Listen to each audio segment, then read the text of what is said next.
corps, c'est le vôtre, c'est le mien, c'est le corps des présidents américains, mais c'est un peu les corps.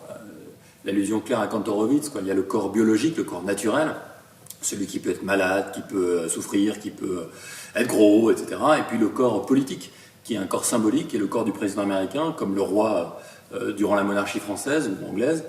Il est les deux à la fois, et ce qui m'intéresse, moi, c'est de voir comment un corps peut avoir des conséquences sur l'autre corps. Oui, effectivement, le corps permet de nourrir une popularité, de présenter aux Américains un miroir flatteur. C'est vraiment ça. Quand Barack Obama est élu, les Américains se voient en lui une Amérique post-raciale, parce que lui-même l'est. Est-ce que c'est une réalité? Certainement pas, mais ce corps leur présente ce miroir flatteur. À ce moment-là, c'est la demande des Américains. Là, on a deux corps, et surtout deux visions de corps très, très différents. Bien sûr, il y a un corps qui manifestement est plus fatigué qu'un autre, et du coup, Donald Trump utilise ça. Le corps de Biden est fatigué, l'Amérique sera fatiguée, le mien est fort, l'Amérique est grande à nouveau. Mais il y a autre chose, ces deux corps, ils exaltent aussi une autre valeur. Il y a une valeur de virilité chez Donald Trump, très clairement, je prends le risque, j'y vais, j'embrasse, etc., j'attrape les femmes violemment, hein, et un corps plus empathique. Du côté de Joe Biden, le fait de se protéger signifie aussi cette empathie.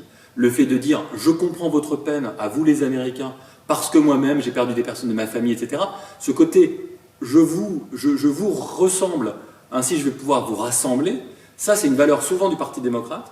Et là on la retrouve chez Joe Biden.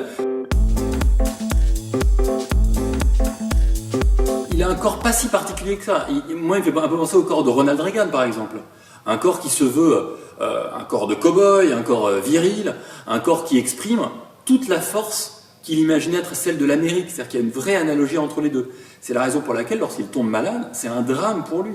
Parce que tout à coup, il y a tout son récit politique qui disparaît. Ce corps ne peut pas être le corps d'un homme fatigué et blessé. Il se sauve du Covid, il montre qu'il est guéri, comme il peut guérir l'Amérique, mais Franklin Delano Roosevelt c'était pareil, hein.